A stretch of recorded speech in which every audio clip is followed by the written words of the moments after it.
আসসালামু আলাইকুম। কেমন আছেন সবাই? আসুন আমরা চা খাই। আমি কিন্তু অনেক ভালো চা বানাতে পারি না। সবকিছুই রেডিমেড। আর আমার ধৈর্য অনেক কম। আর এই ধৈর্য কম থাকার কারণে অনেক কিছু জীবন থেকে হারিয়ে ফেলছি।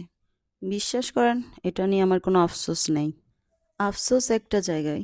সেটা হচ্ছে আমার ভালোবাসার মানুষগুলো আমি আসলে কি চাই কখনো বুঝতে পারেনি। এটা নিয়ে আমার বিন্দুমাত্র আফসোস নেই।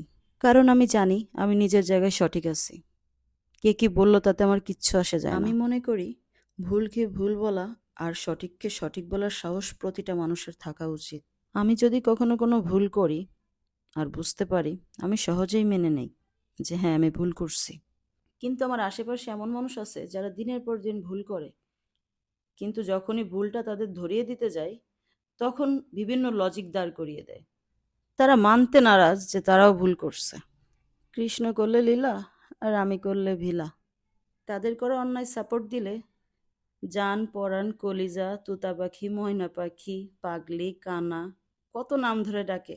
আর প্রতিবাদ করলে আমার মতো খারাপ আর দুনিয়াতে কেউ নেই। তখন আমি হয়ে যাই বেঈমান, উচ্চবিলাসী, চিটার, বাটপার, মানসিক রোগী, পাগল, বদমেজাজি, লুজার, লোভী মেয়ে মানুষ, আরও কত নাম বলে শেষ করা যাবে না। তো আমি সেই প্রিয় মানুষদের উদ্দেশ্যে বলতে চাই, ও হে প্রিয় মানুষগণ, তোমরা কিন্তু জানো তোমাদের মনের ভিতর কি ছিল আর কি আছে। তোমরা কি করো না করো সব কিছু কিন্তু একজন জানে।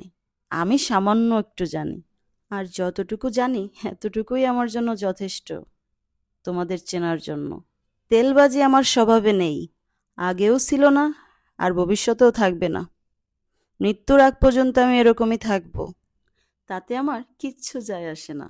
আগে ভাবতাম একটু ছাড় দিলে কি হইতো, বা মানিয়ে নিলে কি হতো, কিন্তু বড় হবার সাথে সাথে বুঝতে পারছি যে আমি যেটা করছি সেটা রাইট ছিল।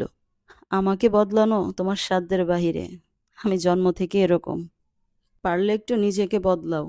নিজেকে কি ভাবো? গাছও খাও, তলাও কোরাও, ভাবো কিছু বুঝি না, না? আমি সবই বুঝি।